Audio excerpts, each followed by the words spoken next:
నిన్న కూడా ఒక ప్రొడ్యూసర్ మాట్లాడేది, ఆయన కూడా చాలా బాధపడ్డారు, పెద్ద ప్రొడ్యూసర్ ఆయన కూడా. అట్లా ఇంకో హీరో గారు ఒకరు మాట్లాడారు సేమ్ అట్లాగే. ఏంటంటే చాలామంది మీదకి జరిగింది, బట్ ఏంటంటే ఎవరు ఓకే దీన్ని లెట్ గో అని వెళ్ళిపోతున్నారు. ఎక్కడ ఎందుకంటే దానికి ప్రూఫ్స్ ఉండవు, దానికి ఏమి ఉండవు. అందుకనే నేను గట్టిగా మాట్లాడింది ఏంటంటే at least we know that it's happening అనేది చెప్పాలని చెప్పేది. సరే, ఇప్పుడు బుక్ మై షో ఉంటుంది. బుక్ మై షో మీరు చూడండి, ఇప్పుడు మొదలు పెడతారు 1 కొట్టుకెళ్తారు మరి కాళ్ళు. అంటే ఒక 20-30 పడిపోతాయి లైన్గా, అవి కూడా ఒక 50 మళ్ళీ ఆగుతారు. మళ్ళీ మన వాళ్ళు నిజంగా సినిమా చూసిన వాళ్ళు ఎవరన్నా కొడుతున్నారు అనుకోండి, మళ్ళీ అంటేనే మొదలు పెడతారు 1 అని చెప్పి. ఇవన్నీ ఏంటంటే ఒక చిన్న చీప్ టాటిక్స్ ఇవన్నీ కూడా. అంటే బుక్ మై షోలను కూడా నేను రిక్వెస్ట్ చేస్తున్నాను, మీరు సినిమాలు బాగుంటే మీరు బాగుంటారు, మీ సైట్లో కూడా మీరు దాని కాంపిటీషన్లు పెట్టి సినిమాలకి ఏ సినిమాకి ఇంత రేటు, ఆ సినిమాకి ఇంత రేటు, అట్లీస్ట్ మీ వాడి దగ్గర మీ సైట్కి వచ్చి టికెట్లు కొనేవాళ్ళు కానీ ఒక ప్లెయిన్ మైండ్తో సినిమా చూపించండి. ఎందుకు ముందు ఆ రేటింగ్స్ మీ సైట్లలోని 9.8, 9.9, 4.5, 5.5 బతికేదే మనం సినిమాల మీద. దానికి కూడా ఓకే, ఇప్పుడు ఒక రివ్యూ రాసే వాళ్ళు ఉన్నారంటే వాళ్ళు ఒక సినిమాని చూసి ఒక విశ్లేషణాత్మకంగా రాసి మాకు ఇంత నచ్చిందని చెప్తారు. అదే వాళ్ళ వ్యాపారం కదా, అదొక విశ్లేషణ, వాళ్ళొక జర్నలిస్టులు, వాళ్ళది అదొక డ్యూటీ.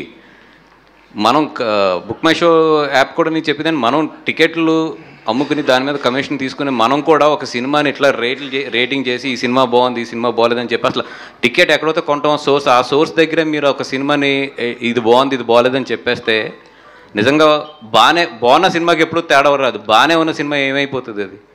పోనీ ఓకే, మీరు నిజంగా అంత గుడ్ అయితే మీ యాప్లో ఏదైతే ఇలా కొడుతున్నారు 1 రేటింగ్లు 2 దానికి ఒక అథెంటికేషన్ అన్న ఉండాలి. ఎవరు కొడుతున్నారు ఏంటని అది ఉండదు, దానికి ఒక మెకానిజం ఏంటో తెలియదు. మీ దాంట్లో లైక్స్ చూసుకోండి, అది ఎలా పడుతున్నాయి ఏంటో అది కూడా చూడరు మీరు. అట్లాంటప్పుడు ఎందుకు ఆ రేటింగ్స్ ఇవ్వడం మీరు అందరూ కింద? వాసు గారు మీరు ఎంత ఎక్స్పీరియన్స్ ఉండి గీతా ఆర్ట్స్లో ఇన్ని సినిమాలు చేశారు, GA2లో ఎన్ని సినిమాలు చేశారు, ఇంత ఎక్స్పీరియన్స్ ఉండి బన్నీ వాసు అని ఒక బ్యానర్తో రావడం వల్లే ఈ ఆవేదన వచ్చిందంటారా? అంటే బుక్ మై షోది అయితే అంటే నేను చాలాసార్లు కూడా చెప్పానండి, నేను ఆన్లైన్ చాలా తక్కువ ఫాలో అవుతా, ఎందుకంటే నేను ప్రశాంతంగా ఉండాలని కోరుకుంటాను కాబట్టి. ఈ మధ్యలో ఏంటంటే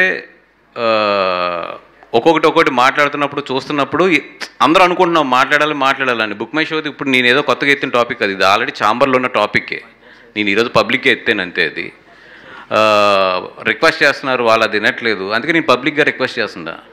at least that is the base, కాబట్టి అక్కడ సినిమాని జడ్జ్ చేయొద్దు అనేది.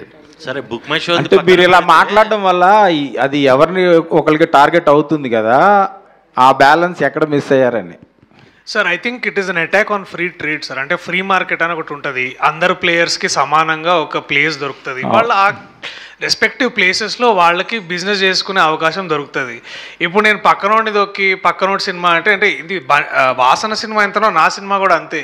ఇప్పుడు నా సినిమా మీద ఎగెన్స్ట్గా రాసి మాట్లాడితే నాకు బాధనే కాదు, కలెక్టివ్లీ మనం సినిమాకి అగేన్స్ట్గా పోతున్నాం అనేది ఇక్కడ మా ఉద్దేశం సార్. ఆ రోజు ఎస్పెషల్లీ వాసు గారు మేమందరం we share that common mentality about the same thing. So ఎటు చూసినా అంటే ఇప్పుడు last couple of weeks ago మనకి మిరాయ్ కానీ కిష్కిందపురి కానీ ఇట్లాంటి సినిమాలు అన్నీ వచ్చినప్పుడు జెన్యున్గా నేను కూడా చాలామంది ఇండివిజువల్ అంటే మన సింగిల్ స్క్రీన్ థియేటర్ ఓనర్స్ ఎంత సంతోషంగా ఉన్నారో నాకు చాలా సంతోషం అనిపించింది. అంటే ఒక ఎకరంలో 170 కోట్లు పోయే నగరంలో ఒక సింగిల్ స్క్రీన్ థియేటర్ని హోల్డ్ చేయాలంటే ఎంత ఇబ్బందులు అవుతున్నాయో మనం ఇవాళ రేపు అంచనా వేసుకోవచ్చు. అలాంటి సమయంలో if you're attacking the cinema itself అంటే నాకు ఉనికే లేదు. ఇప్పుడు నాకు ఒక సినిమాని ఒక సింగిల్ స్క్రీన్లో ఎక్కువ రోజులు నేను పెట్టుకోవాలంటే అలాంటి స్థానమే లేనప్పుడు, అలాంటి రోజే లేనప్పుడు ఇవన్నీ ఇంకేం పనికొస్తాయి అనేది ఆ రోజు మేము అందరూ వి ఫెల్ట్.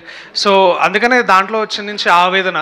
బట్ ఇక్కడ ఏంటంటే నాకు కానీ వాసన కానీ we're not coming against any one person or anybody, because మాకు కూడా పూర్తిగా దాని పట్ల పూర్తి డీటెయిల్స్ మాకు కూడా ఖచ్చితంగా లేవు. సో బట్ ఈ విషయం గురించి చెప్పాలంటే we're collectively towards the better cinema అంతే.